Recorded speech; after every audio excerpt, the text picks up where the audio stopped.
persaingan. Pokoknya nih Pak, saya kasih tahu ya, tukang bakso itu sekarang banyak banget Pak. Banyak banget Pak, ada saingan. Bertemu kembali dengan kelas Financial Intermediaries. Pada hari ini kita akan masuk ke topik keempat, yaitu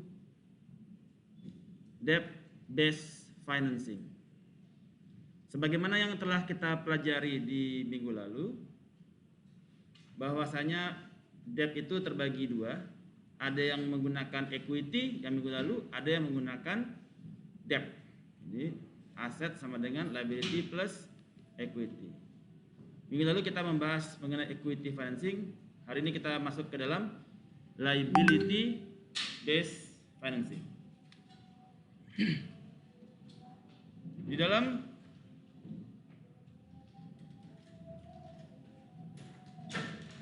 suara apa itu ya? Handphone. Oke. Di dalam debt based financing, kita akan berdiskusi mengenai berbagai macam akad. Ada bai as-salam, bai al-istisna, bai al-istijrar, qard hasan, bai al-inah, bai al-dayan, dan at-tawarruk. Berdasarkan Al-Quran terkait dengan debt based financing, dalam Al-Quran Al-Baqarah ayat 275,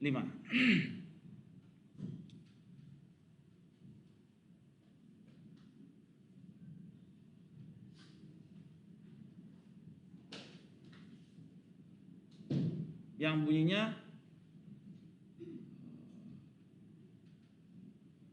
aku haramkan riba dan aku halalkan jual beli. I permitted trade and I forbid usury. Hal ini menjadi dasar kepada terbentuknya akad debt based financing, di mana Allah telah menghalalkan jual beli dan mengharamkan riba. Di dalam debt based financing ada akad-akad yang comply, memenuhi kepada syariah compliance. Antara lain adalah, pertama adalah murabahah. Apa yang dimaksud dengan murabahah?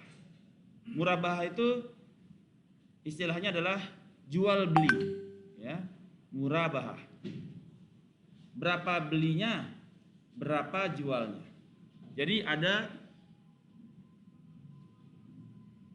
informed consent atau penjelasan mengenai berapa harga beli, harga pokok, dan berapa harga jual. Di dalam murabahah ini terkandung di dalamnya adalah markup price. Karena dari harga beli kita jual itu lebih mahal, ya. Tidak mungkin beli mahal jual murah, artinya kita rugi. Nah, di dalam murabahah terdapat di dalamnya markup price, di mana ketika barang itu dibeli, ya, ketika merchandise itu dibeli, ya, buyer yang membeli barang itu markup the price, menambahkan harganya dan menjual kembali kepada customer yang lain dengan benefit dari profit yang dia miliki, sehingga mendapatkan profit dari penjualan tersebut. Jadi di dalam Al-Baqarah ayat 25, aku halalkan jual beli dan aku haramkan riba. Jadi di sini dia tidak mengambil interest, ya, tidak mengambil usuri, namun dia melakukan jual dan beli. Beli barang harga 10, jual harga 12. Ini disebut dengan murabahah. Di dalam murabahah ada beberapa turunan. Yang pertama adalah bai bitaman ajil. yaitu yang disebut dengan deferred payment, pembayaran yang ditunda. Konsepnya seperti installment, membayar cicilan. Ya. Di dalam financing, murabahah merupakan jalur alternatif terhadap conventional loans. Ya. Dengan cara dikombinasikan dengan ba'i bitaman ajil. Ba'i bitaman ajil berarti sell with the deferred payment, pembayaran yang ditangguhkan. Sekarang kita beli, bayarannya bulan depan, bulan depannya lagi, bulan depannya lagi, bulan depannya lagi, dicicil. Itu disebut dengan sell with deferred payment. Disebut juga dengan nama lain yaitu ba'i al-mu'ajjal, yang berarti yang sama. Contohnya, ketika Bilal mau membeli perahu seharga 100.000 US dollar dari Billy Boat Shop, dari toko Billy Boat. Untuk melakukan hal ini, karena Bilal tidak ada uang, Bilal kemudian kontak kepada Murabahah Bank, yang mana Murabahah Bank tersebut membeli kapal tersebut dari Billy Boat Shop seharga 100.000 dolar, dan kemudian dia menjualnya ke Bilal seharga 109.000, memberikan kelebihan sebesar 9.000 to be paid in installment. Nah, jadi dia membayarnya secara installment, cicilan dengan total 109.000 over 3 years period. Ini disebut dengan ba'i bitaman ajil, murabahah.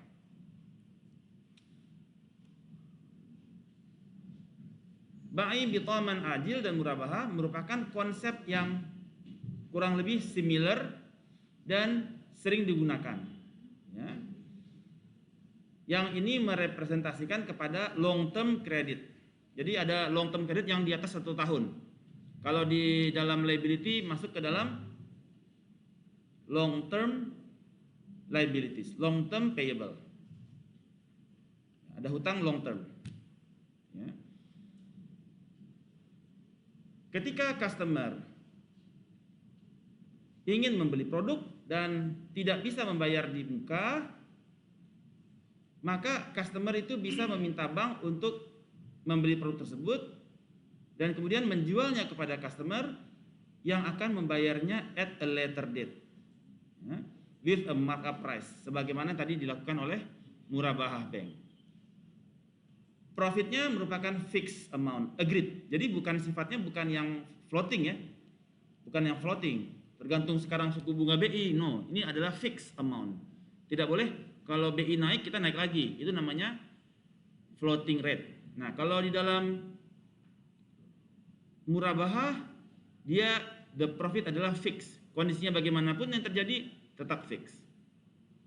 Di dalam murabahah kontrak ini both parties itu memahami bahwasanya memahami terhadap original price.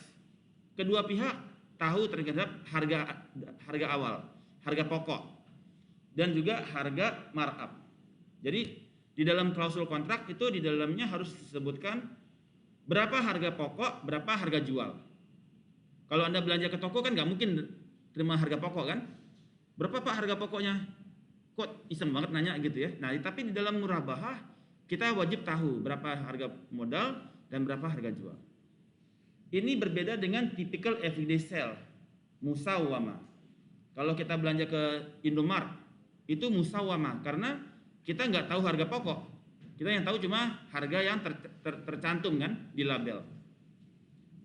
Di mana cost and profit itu not disclosed. Tidak terlihat berapa cost-nya dan berapa profitnya. Sampai di sini ada pertanyaan terkait murabahah. Samats aihe? Samats aihe?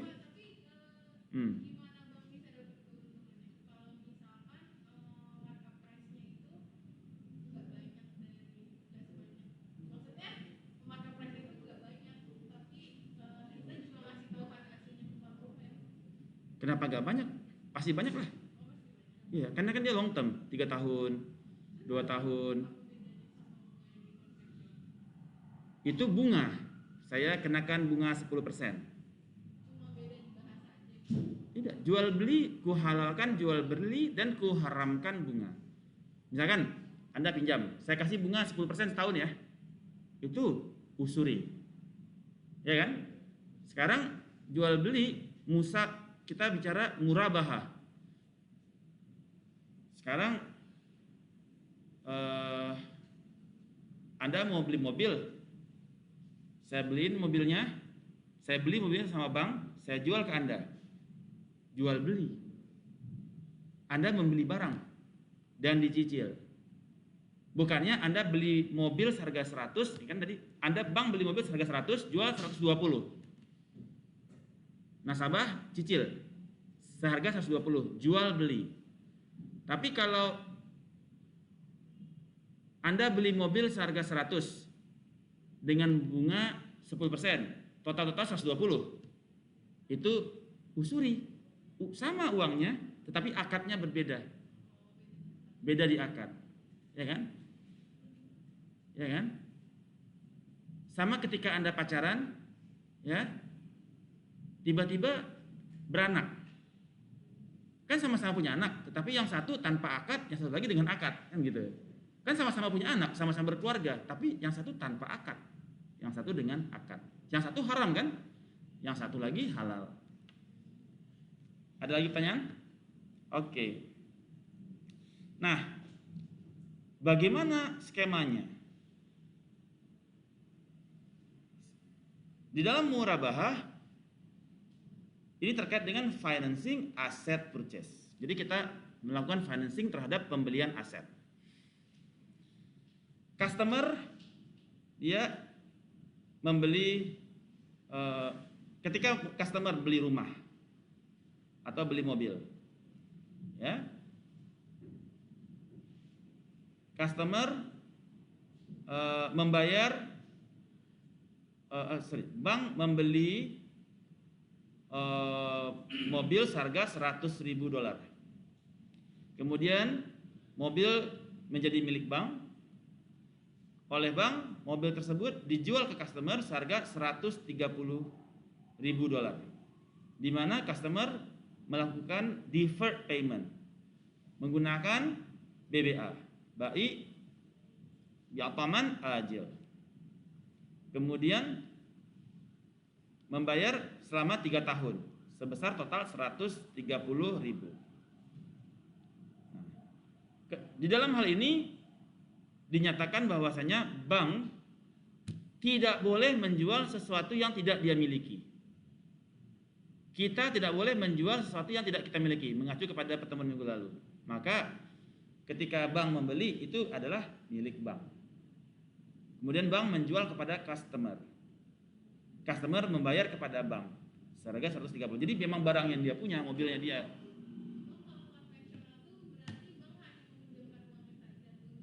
Iya. Kalau ini punya bank ini barang. Ya, sampai dengan cicilannya lunas, baru kepemilikannya dialihkan kepada customer. Nah, ini disebut dengan debt based financing. Ya.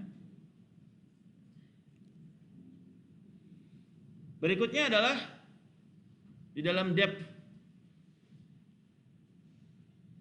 financing, debt based financing. Yang pertama tadi adalah murabahah, yang kedua adalah ijarah atau disebut juga leasing.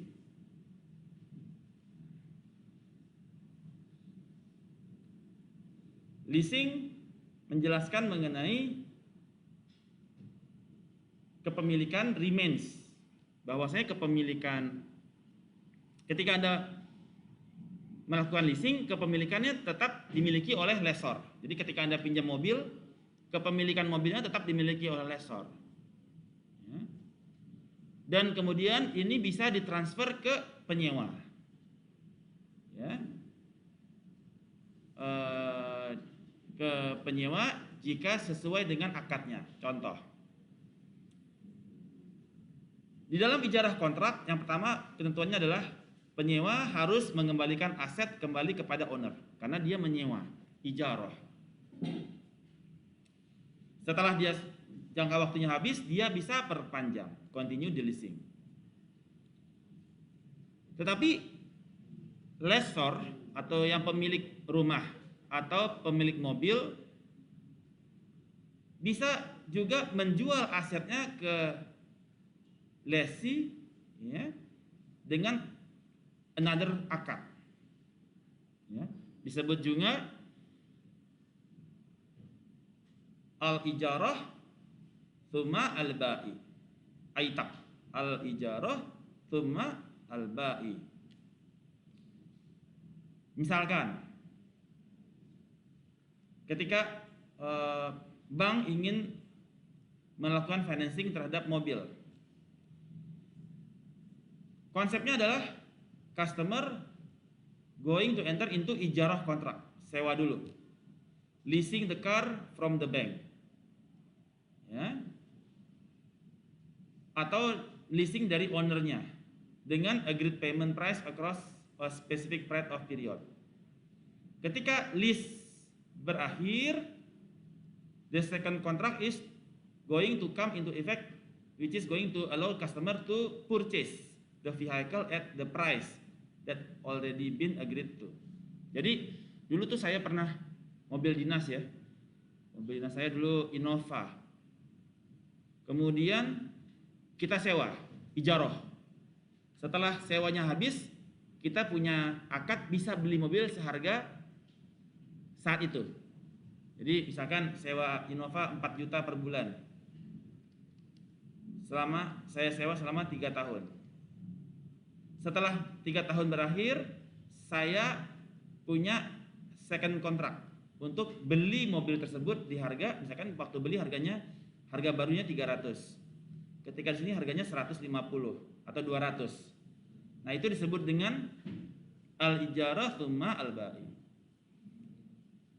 Sewa tsumma al-ba'i. Kemudian jadi ini disebut konsepnya adalah sewa dulu, kemudian di akhir periode baru kita beli dengan harga yang sudah lebih murah, ya, lebih murah. Lebih untung kayak begitu. Ya kalau secara ada untung ada ruginya. Bisa juga dia model murabahah, ya kan? Kalau murabahah harga 300 dibeli 330, cicil selama 3 tahun. Kalau di sini kan ijarah dulu nih 3 tahun. Setelah itu baru beli murabahah, tetapi bukan murabahah yang bukan dengan yang bitaman al-ajil, ya, tetapi langsung tunai. Murabahah mutlak, ya, murabahahnya langsung. Ya, kalau yang pertama tadi dia murabahah dengan bitaman al-ajil 3 tahun, harga jadi 330 dicicil. Kalau ini disewa dulu, setelah 2-3 tahun sewa baru dibeli mobilnya. Lebih mahal. Ya, lebih mahal. Bisa lebih mahal, bisa lebih murah, you don't know, ya, tergantung kan situasi. Itu disebut dengan al-ijarah tsumma al-ba'i. Berikutnya adalah model turunan yang kedua, yaitu al-ijarah muntahiyah bitamlik, ya, di mana sebuah kontrak yang diakhiri dengan ownership. Nah, kita ngontrak, tapi ketika kontraknya habis, sewanya habis, itu jadi milik kita. Ya, contoh, ketika kita KPR, ketika ada properti, ya, yang disewakan oleh bank sebagai lessor to the client, the lessee, di mana di akhir agreed lease period si penyewa become the owner of the property. Jadi dia sewa sekaligus di akhir periode sebagai pemilik. Jadi konsepnya ketika rumah dibeli, harga rumah misalkan 100 juta. Kemudian dijual oleh bank 100 juta. Dia udah ada untung, ya. Jadi dia mau menjual rumah seharga 100 juta, tetapi si Risto nggak punya duit. Dia mau sewa aja dulu, sewa. Jadi konsepnya kalau beli sertifikat pindah tangan kan.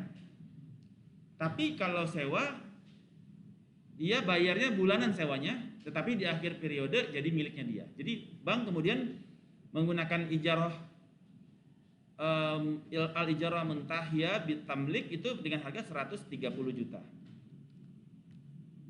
Nah, di mana menyewa dibagi 12 bulan atau 120. 110 juta per bulan sewanya di akhir periode rumah menjadi miliknya Risto. Itu al-ijarah muntahiyah bitamlik.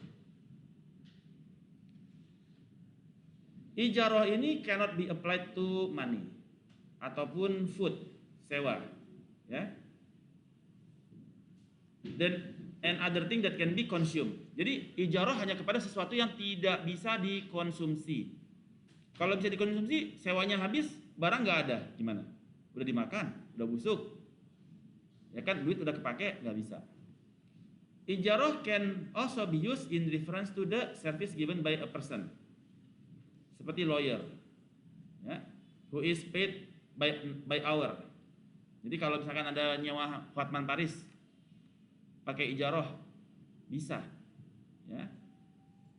Jadi Anda udah pakai dia selama 10 jam gitu, ada cicil nih ijarah, ya. Jadi sewanya Hotman Paris berapa nih? Nah, dicicil tiap bulan, itu bisa.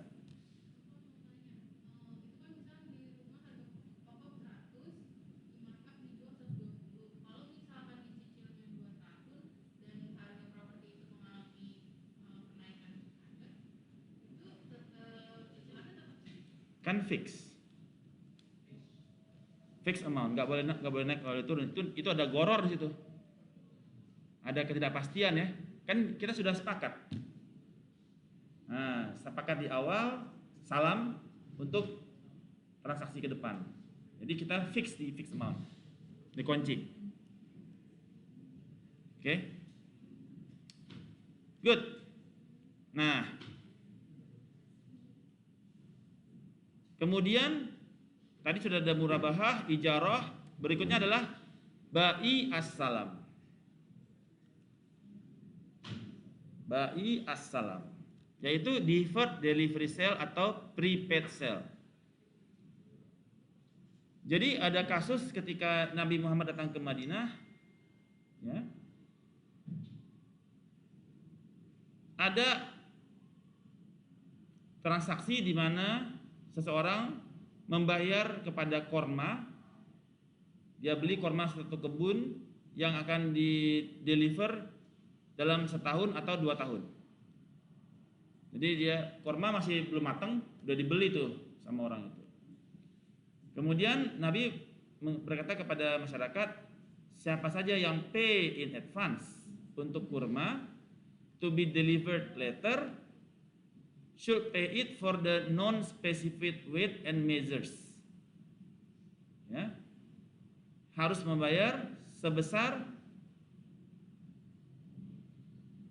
known, berapa dia beratnya saat ini. Jadi dia beli barang saat ini, ya. The other item that were sold under salam.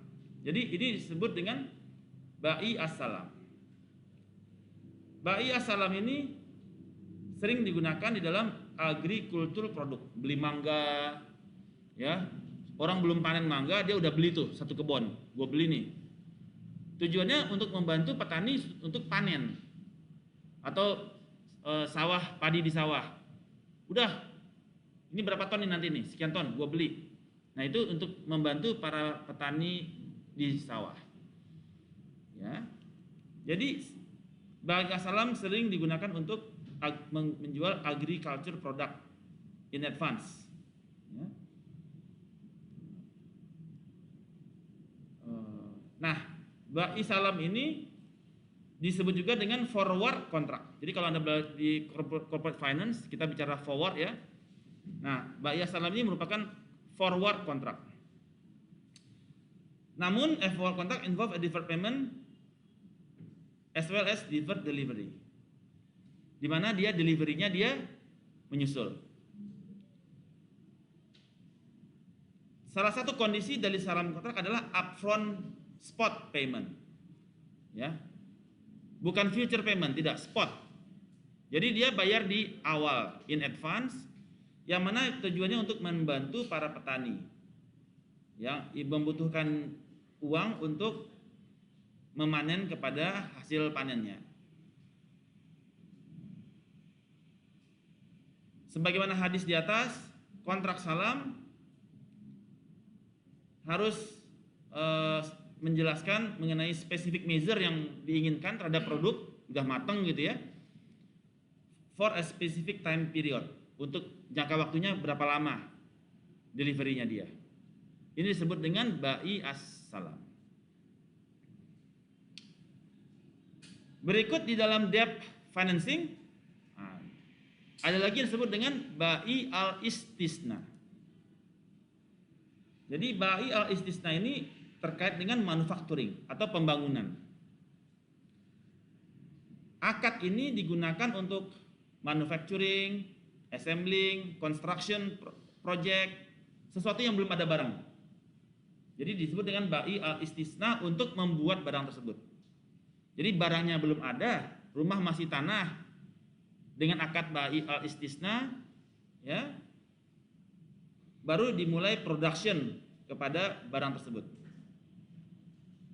Dalam pelaksanaannya sering digunakan untuk infrastructure project, proyek infrastruktur. Ya, seperti membangun PLTN, pabrik, jalan, sekolah, rumah sakit. Ya. The key advantage of bai al-istisna, kontraknya dia bisa memberikan flexibility kepada customer, di mana pembayaran bisa digunakan secara installment berdasarkan project completion. Jadi ada fase 1 bayarnya, fase 2, fase 3, ya. At the delivery atau after project completion juga boleh. Jadi ini lebih kepada project yang berdasarkan fase. Ada fase 1, fase 2, fase 3. Itu menggunakan akadnya bai al-istisna. Oke, sampai di sini ada pertanyaan? Ya, silakan. Biasanya kalau dalam mengerjakan proyek ya di Indonesia itu suka membengkak gitu biayanya. Membengkak. Oke. Apakah dalam bai al-istisna itu membengkaknya itu juga terhitung? Karena kan itu di luar dugaan dari awalnya, misalkan sudah fixnya berapa di 20% pekerjaan bayarnya segini, juga membengkak. Itu bagaimana? Oke, sering kita hadapi misalkan kondisi kayak COVID, sesuatu external environment ya, external environment itu di luar kontrol kita. Kalau terjadi sesuatu yang di luar kontrol kita, itu kita bisa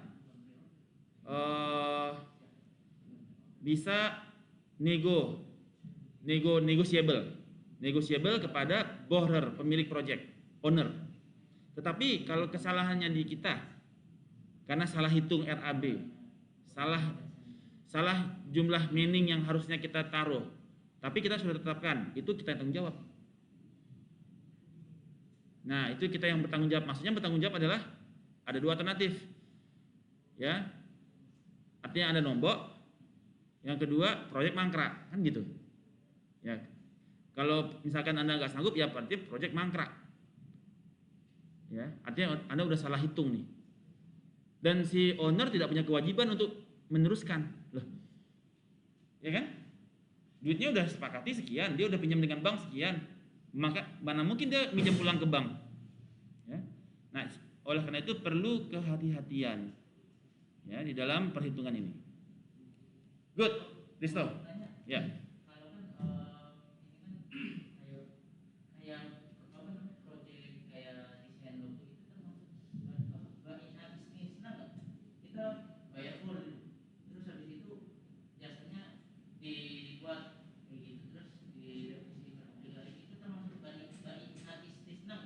Ya, karena kan belum ada barang kan? Belum. Ya. Bai al-istisna. Ya itu yang masuk ke dalam bai al-istisna. Ya, ada akadnya di situ. Jadi belum dibuat, belum diproses, tanah masih kosong, kanvas masih kosong. Ya, itu termasuk ke dalam bai al-istisna. Ya. Berikutnya adalah bai al-istijrar. Nah, ini lebih advance lagi. Di mana ini terkait dengan bagaimana barang dikirim secara periodik, ya, secara periodik,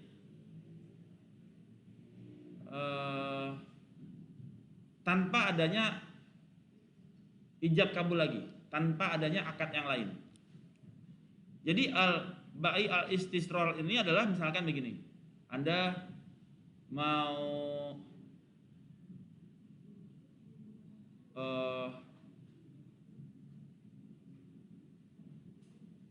Anda dapat plafon nih. Anda dapat plafon dari bank sebesar 1 miliar. Dengan 1 miliar ini Anda bisa pakai namanya dia revolving. Kalau di bank, kalau di konven namanya revolving ya. Jadi kita bisa ambil duitnya, terus kita bayar lagi, kita ambil duitnya, kita bayar lagi ke bank, kita ambil duitnya, kita bayar lagi ke bank, selama proyek itu berlangsung. Jadi Anda nggak perlu mau pinjam duit, akad lagi, mau pinjam duit, akad lagi, no. Jadi dia diberikan limit oleh bank, kemudian dia bisa tarik duitnya di bank, kemudian ataupun kemudian dia kembalikan lagi. Jadi dia sifatnya dia delivery of goods secara periodically over time itu bisa dilakukan tanpa akad. Jadi cukup akad sekali di awal menggunakan bai al-istijrar. Ini merupakan bentuk sales di mana buyer atau pembeli terus mengambil barang dari penjual, ketika dibutuhkan dia langsung ambil without setting the price and settle the account later on. Ya. Seperti misalkan seseorang mengambil daging dari toko daging ya, ketika dibutuhkan, dan dia bayarkan at the end of the month, di akhir bulan. Alternatively, ketika seseorang deposit dia punya uang, tapi receive the goods later on it installment. Seperti ketika kita subscribe ke Netflix gitu ya. Subscribe ke Netflix, bayar untuk 1 bulan, kita bisa nonton apapun. Ya, mau nontonnya sedikit, mau nonton banyak, ya dia bisa menikmati dari subscription tersebut.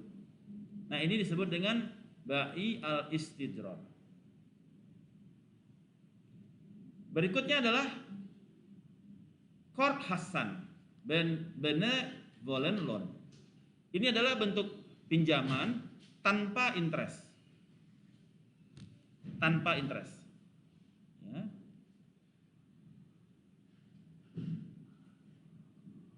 Pokok dibayarkan di masa yang akan datang tanpa adanya pertumbuhan, tanpa adanya peningkatan harga. Kalau Anda pinjam $1.000, Anda bakal bayar $1.000 juga at a later date. Tidak ada tambahan biaya. Betul-betul charity.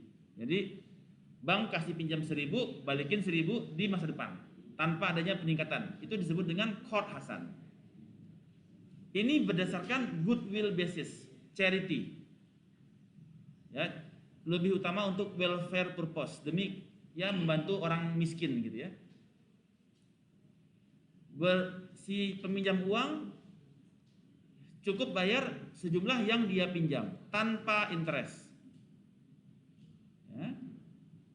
Kalau si peminjam itu mendapatkan kesulitan, the lender must extend, memperpanjang repayment time. Jadi dia bisa menangguhkan pembayarannya. Ini disebut dengan qard hasan atau benevolent loan, pinjaman tanpa bunga sama sekali, bersih tanpa bunga. Ya. Nah, ini yang sekarang ini belum ada ya produknya ini. Di Indonesia belum ada nih. Jadi di Indonesia kita pakainya kalau nggak mudarobah, murabahah, gitu ya. Pakai ujrah, pakai ijarah. Yang qard hasan kita di Indonesia belum ada. Pinjam teman bisa, ya, pinjam teman, ya, pinjam 100 kembalikan 100 gitu ya. Setelah 5 tahun ya, 5 tahun. Itu tetap aja. Ya, ada kan? Ada sama keluarga kan? Sama keluarga pinjam dong, anak mau kawinan nih, cepet gitu ya. Nanti udah anaknya udah bayi, udah mau SMA anaknya baru dibayar. Ini cepet yang kemarin nih. Gila udah 18 tahun udah baru ingat sekarang gitu ya. Qard hasan namanya. Qard hasan. Kemudian di dalam debt financing ada lagi yang disebut dengan bai al-inah. Bai al-inah. Ya. Bai al-inah ini sifatnya adalah back to back purchase, back to back repurchase. Seperti ketika kita di Pegadaian. Ya. Jadi bai al-inah ini adalah kontrak. Ya. Ketika seseorang membutuhkan uang, mereka menjual produknya ke bank. Jadi dia bawa produknya ke bank, dijual dan mendapatkan cash. Misalkan rumah nih. Rumah dijual ke bank multiguna gitu ya. Kredit multiguna. Dapetin cash. Atau deposito. Nah, bank dia punya deposito 100 nih. Karena jatuh temponya masih setahun lagi, dia datang ke bank. Nih gue ada deposito nih, cepet. Gue pinjam dong dengan basis aset saya nih, kata dia. Oke, dikasih duit lah oleh bank, cash. Kemudian si seller dia agree untuk buy back the product dari bank. Jadi setelah nanti jatuh tempo, gue beli lagi nih deposito saya. Nah, dia beli lagi depositonya atau mobilnya atau rumahnya dia beli lagi at a higher price, dengan harga yang lebih tinggi. Kemarin dia jual rumahnya seharga 1M ke bank. Bank kasih 1M dengan catatan nanti ketika dia repurchase dia beli dengan harga 1,2M. Jadi dia jual murah, beli mahal. Jadi sell low, buy high. Biasanya kalau main saham kan buy low, sell high ya. Ini dia sell low, jadi dia jual dulu barang yang dia miliki. Kemudian dia buy high. Sehingga bank dapat untung kan. Ini disebut dengan bai al-inah. Tetapi ini mendapat pertentangan ya, kritis dari banyak asatidz, scholars. Ya. Mereka menyebutkan ini riba. Tapi ada beberapa yang bilang ini tidak riba. Kan saya punya barang. Punya barang saya jual. Murah. Setelah jangka waktu jatuh temponya habis, saya beli lagi barang saya dengan harga mahal. Bayang nggak? Sehingga orang yang beli barang pertama, orang yang beli barang dapat untung dari barang yang dijual, barang yang dia beli tersebut. Ya. Nah ini disebut dengan bai al-inah, back to back repurchase. Ya. Maksudnya itu harga murahnya itu turun jauh atau gimana? Misalnya kita ke Pegadaian mau beli laptop gitu. Harga laptopnya itu kan 25. Nah tapi ada suatu bulan gitu kan, di bulan dia mau ngasih tapi 1 juta itu kan masuk riba atau gimana? Enggak, itu al-inah jadinya. Tapi ada sengketa ya.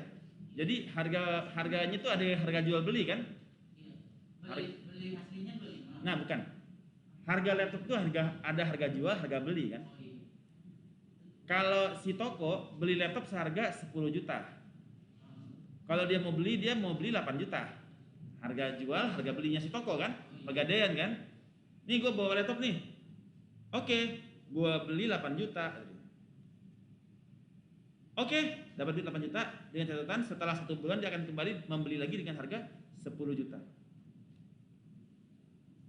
Jadi si toko pegadaian dapat untung selisih harga 2 juta. Ya, harga jual si toko pegadaian dan harga belinya dia untuk kriteria produk tersebut. Kalau udah jatuh tempo bisa diperpanjang nggak? Tergantung, bisa pengajuan perpanjangan kan, karena dia ada kesulitan keuangan, dia bisa bicara, oh gue gak sanggup beli sekarang nih, mundur dong, tambah lagi dong waktunya. Nah kayak gitu, itu bisa. Ya, most scholar ini criticize tipikal bai al-inah ini merupakan bentuk riba melalui jalan belakang. Bahwasanya penjualan ini merupakan buat-buatan semata in order to receive cash. Ya. Nah, jadi ada sengketa. Ya. Kemudian al-inah ini hanya involve kepada dua penjualan di dalam satu kontrak. Rasulullah melarang two sales in one. Hadis Nabi mengatakan tidak boleh ada two sales di dalam one. Sementara di al-inah melibatkan dua penjualan di dalam satu kontrak. Jadi kalau kontraknya itu cukup beli doang kan atau jual. Tapi kalau ini kan dalam satu kontrak ada jual dan beli. Beli dan jual. Bagi si pemilik barang dia jual di 8, si bank beli 8 kan? Dia jual di 8, bank beli, kemudian dia beli, bank jual 10 juta. Jadi di dalam kontraknya ada 2. Nah, ini menjadi isu karena Nabi pernah bilang tidak boleh adanya two sales di dalam satu kontrak. Kalau kontraknya beli ya beli aja. Kalau kontraknya jual ya jual aja. Contoh, financial institution A menjual mobil seharga 200 juta. Ya, menjual mobil seharga 200 juta. Kemudian disetujui setelah 8 bulan setiap bulannya si pembeli mobil tersebut membayar installment seharga 25 juta. Ya, 25 juta. Kemudian di saat yang sama debitur tersebut menjual kendaraan tersebut kepada financial institution A dengan harga 120.000. Dan sehingga dia mendapatkan profit 20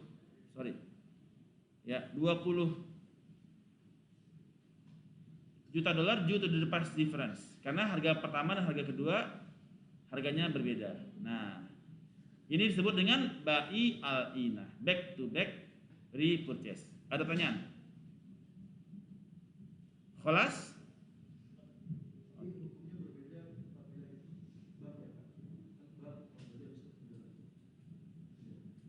Gimana?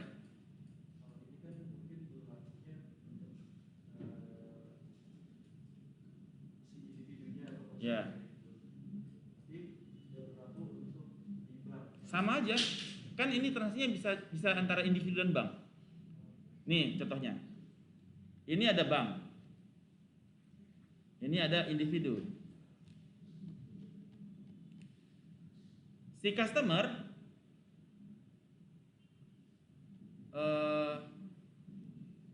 menjual rumahnya ke bank seharga $100. Ya. Spot. Si customer dapat 100. Oke. Goods pindah ke bank, bank bayar 100. Kemudian si customer datang lagi ke bank menyerahkan $110 dan dia goodsnya kembali lagi ke dia. Jadi dia ada repurchase. Jadi dia pertama dia jual goods,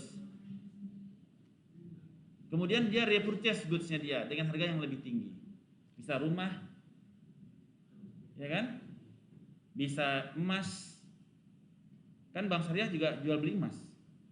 Sekarang Anda bawa emas nih ke Bank Syariah, harga spot dihargain tuh $100.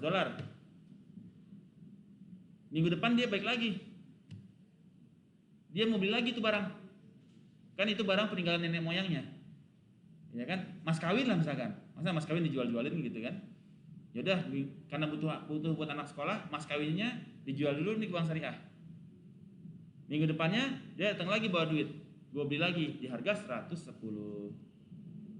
Disebut dengan bai al-inah, repurchase. Ya. Oke. Ini sering digunakan di credit card. Nah, transaksi credit card itu sering menggunakan bai al-inah. Kayak credit cardnya Mastercard gitu ya. Jadi ketika kita beli barang,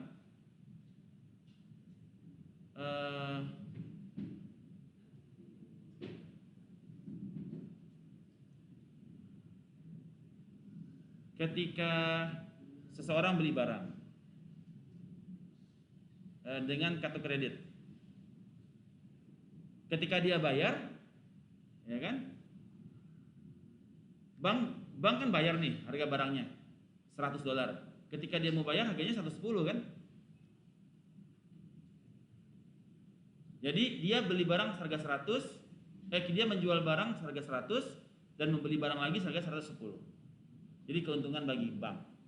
Itu disebut dengan bai al-inah. Berikut debt financing secara Islamic banking adalah tawarruk. Nah, saya ini pernah pegang proyek tawarruk nih untuk kartu kredit. Jadi membuat kartu kredit untuk bank di Indonesia. Kita menggunakan tawarruk. Nah, tawarruk ini juga dikritisais mirip-mirip al-inah, ya, untuk membypass kepada riba. Tetapi ujungnya adalah untuk melegitimate selling yang dilakukan. Ya.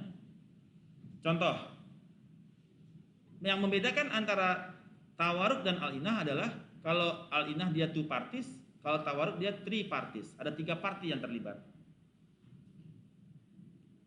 For example, customer seeking cash, kemudian dia approach kepada bank. The bank kemudian buy a product from a vendor. Kemudian menjual produk tersebut kepada customer dengan murabahah, markup, dengan deferred payment, cicilan. The customer setuju dan kemudian meminta bank untuk menjual produk tersebut kepada vendor atas nama mereka untuk bisa menerima berupa cash.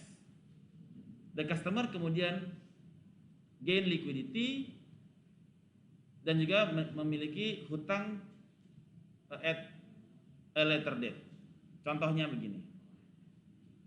Jadi ada customer tawarruk, customer A. Jadi dia butuh duit. Oleh bank, ya, bank membeli barang iPhone 14 yang baru. Seharga $100.000, spot payment. iPhone 14-nya sampai ke bank. iPhone 14. Kemudian barang dibeli oleh customer dan dia membayar $130. Deferred payment dicicil.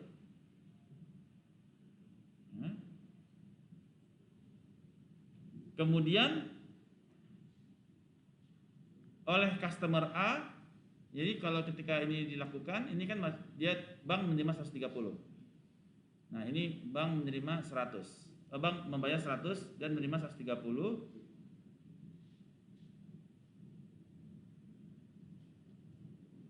Kemudian oleh customer sebentar. Customer A ke spot sell untuk $100.000 ke customer B. Sebentar. Pak Yalina identify A and supplier is the same, while in tower is not. Customer A end up with cash. That is genuine. That is a result of genuine sale to customer B. Jadi dia customer A menjual ke customer B 100.000.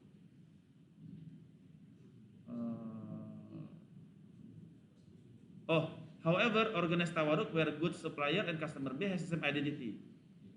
Where good supplier dan customer B memiliki identitas yang sama. Nah, supplier ini si ada dan B adalah dia sama orangnya. Jadi gini.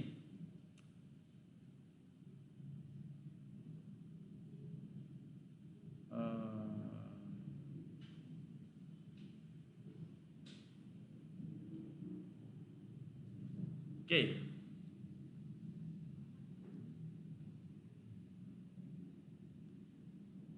Customer A butuh dana. Ya. The bank buys product from the vendor. Kemudian dia menjualnya ke customer dengan markup. Customer setuju dan kemudian meminta bank sebagai agent ya, untuk menjualnya ke vendor ya on their behalf. Ya, in order to receive cash. In order to receive cash.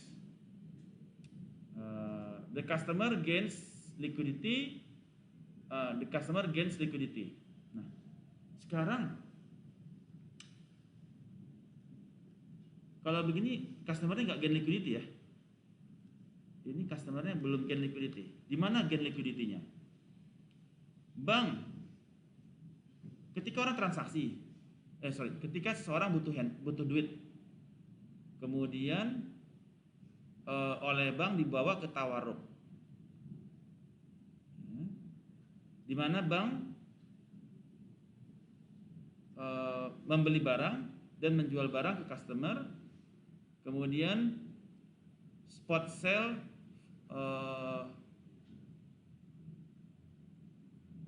100.000. Masih customernya masih rugi $30 dong.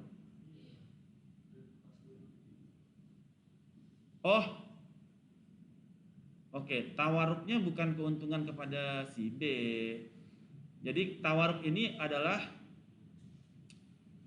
untuk transaksi di kartu kredit. Jadi ketika orang bertransaksi kartu kredit, pilihannya kan ada ujrah, adalah komisi berupa ujrah atas transaksi yang dilakukan. Itu dilakukan oleh Mastercard. Kemudian oleh bank yang lain, Visa, mereka melakukan tawaruk, bukan ujrah, tawaruk. Jadi barang itu dibeli dahulu oleh bank kepada supplier seharga 100 dan kemudian dijual kepada customer seharga 130. Ya, kan keuntungannya pasti kepada bank dong. Masa keuntungannya kepada customer untuk kartu kredit? Salah. Ini redaksionalnya salah. Ya. Jadi terjadi di sini murabahah. Ya. Jual beli kan? Ada jual beli, tapi menggunakan tripartite sales, tripartite. Ada good supplier, ada bank, ada customer, dan ada customer B. Setelah dia bayar, bank melakukan spot sell 100.000, sehingga bank ada untung $30. Ya, bank ada untung $30 terhadap transaksi tersebut. Ini disebut dengan tawaruk atau tripartite sales. Berikut adalah akad lagi terkait dengan debt financing, yaitu bai al-dain. Al-dain yaitu sales of debt. Jadi kalau Anda punya hutang, Anda punya KPR ke bank. Oleh bank ini kan ada surat berharga kan? Pengakuan hutangnya si Risto kepada bank.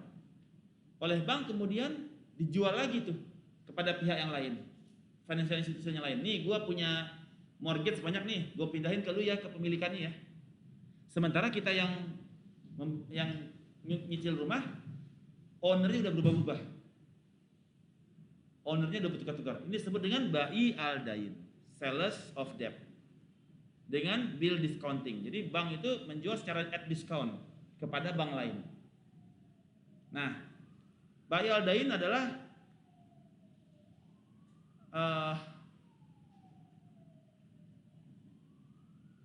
the Syariah promote investment in tangible asset as opposed to the investment in debt.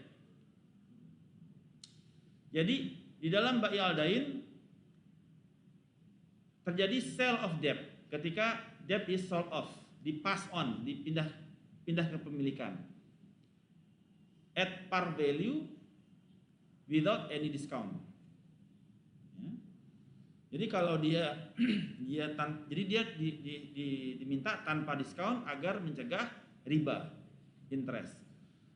Jadi Anda punya hak tanggungan kan di bank kan? Hak tanggungan Anda ketika Anda punya KPR kan tercatat di bank sebagai hak tanggungan. Hak tanggungan itu dijual belikan oleh bank. Ini ada hak tanggungan nih, ada 100 nih KPR hak tanggungan Bank BTN Syariah. Oleh BTN Syariah, kepemilikan hak tanggungannya itu dipindahkan ke Bank Syariah Indonesia. Jadi berpindahlah kepemilikan hak tanggungannya ke Bank Syariah, dijual, sehingga Bank BTN dapat dana segar kan, dana segar. Jadi orang-orang itu hak tanggungannya udah pindah ke Bank Syariah Indonesia, berarti mereka pindah KPR-nya pindah ke Bank Syariah Indonesia. Jadi ini disebut dengan bai al-dain, sales of debt. Hutang-hutang itu dijual ke Bank Syariah Indonesia. Menarik ya? Jadi sekarang Bank BTN kan melepaskan itu tuh, melepaskan BTN Syariah, karena banyak yang macet ya. Jadi dia mau melakukan bai al-dain sekarang di BTN. Ada informasi yang baru ya, bahwasanya BTN Syariah melepaskan bank BTN ada divestasi spin off, dia punya BTN Syariah. Belum dengar beritanya? Itu bai al-dain tuh, yang terbaru tuh.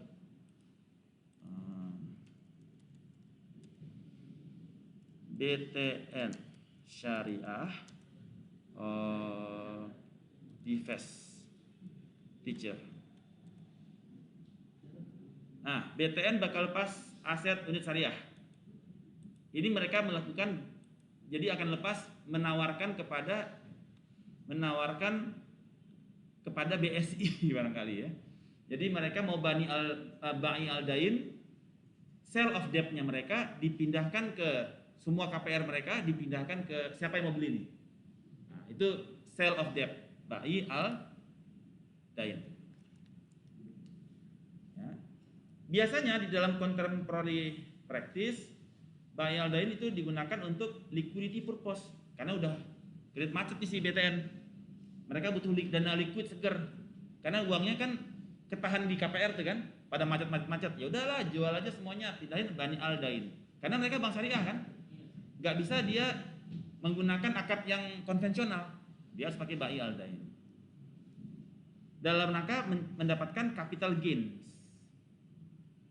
Ya, berapa miliar tuh mereka dapatin capital gains resulting dari sertifikat hutang yang di trade. Gua jual nih, siapa yang mau beli nih? Jadi Bank Syariah Indonesia dapetin debt yang bagus nih, yang lancar-lancar. Gue mau, tapi gue nggak mau yang jelek-jelek, gue mau yang lancar doang. Oke, ambil, supaya dia dana segar untuk memperbaiki likuiditasnya dia. Kalau enggak nanti BTN diakuisisi oleh ajusi Korea lagi, kayak Bank Bukopin yang diakuisisi oleh Kokmin Bank. Ajusi Korea mengakuisisi onna kita. Onni apa onna ya? Onni, oke. Nah, ya. Tapi apakah Ya. Terus akadnya berubah kalau sama misalnya tadi sama BTN, Hmm. terus ada juga sama BSI. Ya. Akadnya berubah atau sama seperti yang di BTN? Nah, bisa saja berubah. Karena ketika dia pertama akad, misalkan dia pakainya musyarakah kan? Musyarakah, berserikat kan? Oke. Apakah BSI menggunakan akad yang sama dengan BTN? Itu kan pertanyaan juga. Kan dia pilihannya banyak. Dia bisa pakai ujrah. Dia bisa pakai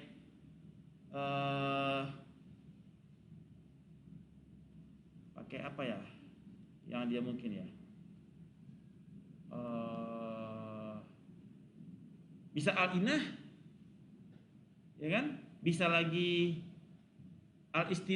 istisna karena rumah kosong kan? Akadnya berubah, bisa. Ya. Jadi nanti ada penyesuaian akad lagi dia ketika dia pindah. Ya kan? Kalau dia pakai istisna beda lagi. Atau dia pakainya ijarah yang menggunakan bitamlik, sewa dulu baru dimilikin. Ijarah bitamlik, akadnya berubah lagi. Jadi ada wakalah, nanti dia wakilkan kepada satu pihak tertentu untuk mengurus akad yang barunya. Nah, biasanya kepada Bank BTN Syariah nanti ada sebagai wakalah, mereka yang sebagai diwakilkan. Jadi nanti nggak orang per orang, wakalahnya aja sebagai si BTN Syariah yang negosiasi dengan Bank Syariah Indonesia di dalam proses bai al-dainnya ini, jual beli hutang. Jadi asetnya si BSI bertambah, ya. Oke. Bai al-inah, tawaruk al-dain. Sampai sini ada pertanyaan? Al-dain? Oke. Ini adalah bentuk al-dain. Konsepnya yaitu customer, ya, sell, customer, bentar, mana yang A, mana yang C? Bentar. Jadi customer dia KPR,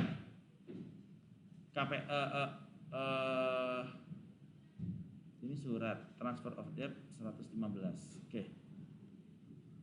Jadi si C customer dengan bank, ya.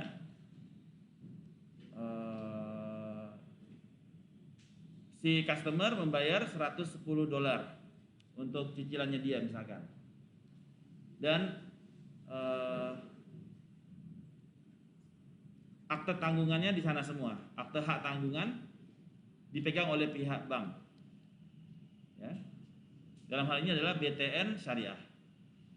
Kemudian ada ratusan KPR ya di BTN Syariah yang kemudian dijual ke bank BSI, sale, terjadi bill of exchange, ya, antara bank BSI dengan BTN Syariah. Nah, ini disebut dengan bai al-dain, sales of debt. Alright, ini topik kita terkait dengan debt financing. Cukup menantang bukan? Ada bai as-salam, bai al-istisna, bai al-istijrar, qard hasan, bai al-inah, tawarruk, bai al-dain. Ini masuk ke dalam debt based financing di dalam Islamic banking. Ya, silakan. Nggak menarik lah, harga turun terus. Ngapain kita menjual sesuatu yang harganya bakal turun? Kita kan mau jual sesuatu yang harganya bakal naik kan?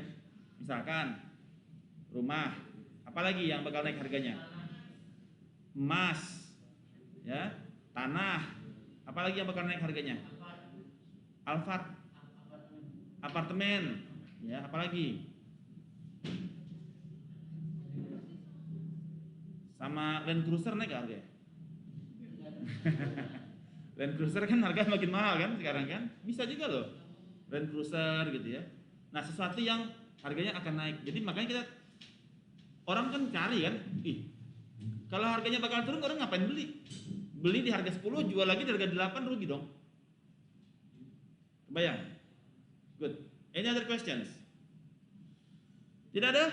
Good.